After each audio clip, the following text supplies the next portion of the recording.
시청자 여러분, 밤새 잘 주무셨습니까? 경제 부동산의 김동수입니다. 오늘 이 시간에는 여당 후보들의 부동산 공약을 짚어보고 실현 가능성이 있는지 검증해보는 시간을 갖도록 하겠습니다. 여당 대선 주자들이 설익은 부동산 남발로 국민의 경악과 분노를 키우고 있습니다. 먼저 이낙연 후보의 부동산 공약을 살펴보겠습니다. 이낙연 후보는 서울공항을 이전하겠다고 합니다. 그래서 서울공항을 이전해서 3만 가구의 규모 택지를 확보해 강남과 송파, 판교의 업무 중심 벨트와 위례 그리고 성남 구도심 주거벨트의 두 축을 연결해서 10만 명의 수준의 스마트 신도시가 가능할 것이라고 주장하고 있습니다. 가능한 얘기일까요? 서울공항의 이전은 단순한 사안이 아닙니다. 2000년대 초반부터 꾸준하게 거론이 되어 왔었죠. 김대중 정부 당시 국방부가 안보 등 반발로 추진되지 못했습니다.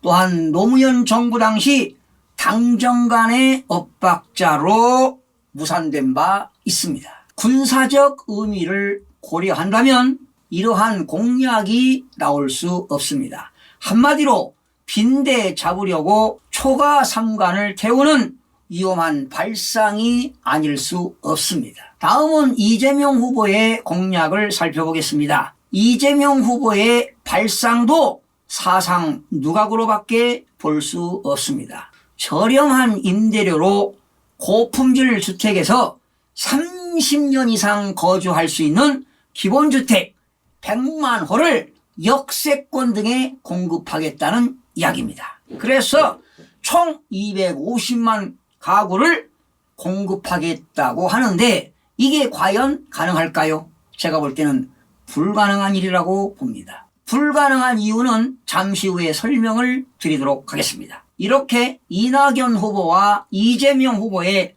두 후보 모두 공공주도에 역점을 두고 있는데요.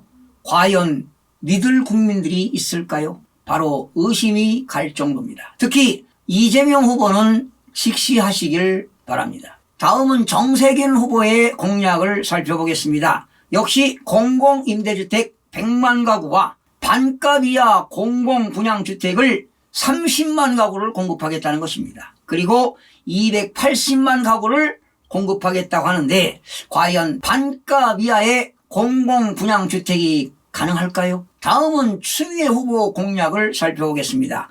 토지 공개념을 기반으로 해서 지대 개혁을 추진하겠다고 합니다. 토지를 통해서 불로소득을 근본적으로 차단해서 부동산 문제를 해결하겠다고 하는데 바로 지대 개혁이 가능하겠습니까, 여러분? 결코 쉬운 이야기는 아닙니다. 그리고 이렇게 지대 개혁을 한다는 것이 구체적이지 않고 너무나 추상적인 발상으로 보여집니다. 다음은 박용진 후보의 공약을 살펴보겠습니다.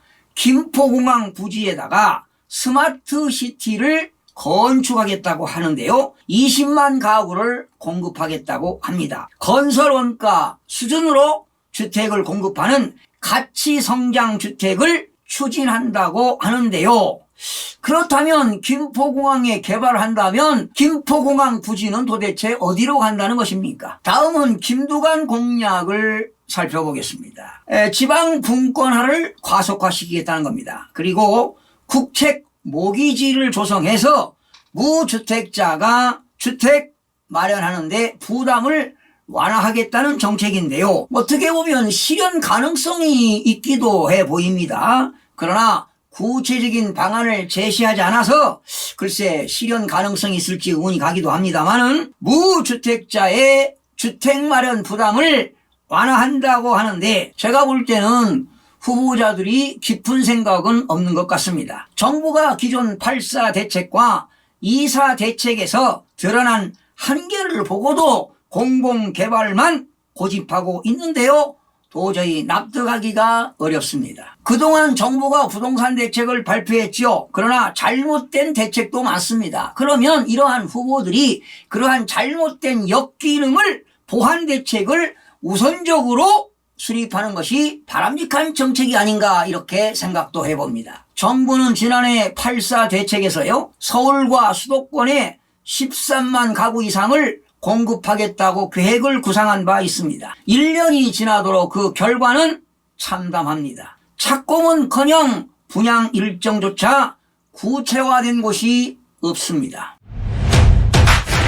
정부 과천청사 운동장 4천 가구 부지는 주민 반대로 백지화가 됐고요. 서울 노원구 태릉시시 개발 계획이죠. 1만 가구는 졸속 발표해서 주민들의 거센 반발로 무산된 바 있습니다. 용적률 완화를 앞세운 공공재건축은 고작 5만 가구의 3%인 4개 단지 1580가구만 선정된 상태입니다. 이런 상황 속에서 홍남기 경제부총리는 집값 상승이 공급 부족이 아니고 기대 심리와 투기 수요 그리고 불법 거래 때문이라고 지적한 바 있는데 참으로 한심하게 그지없습니다. 문재인 정부에서 26번째 대책을 발표했죠. 그런데 정책 실패에 대한 반성 없이 애꿎은 국민 탓만 하고 있습니다. 정부가 시장을 이길 수 있다는 망상을 버려야 합니다. 여러분들도 기억하실 겁니다. 과거 기용할 수 있는 택지가 있음에도 불구하고 노태우 정부는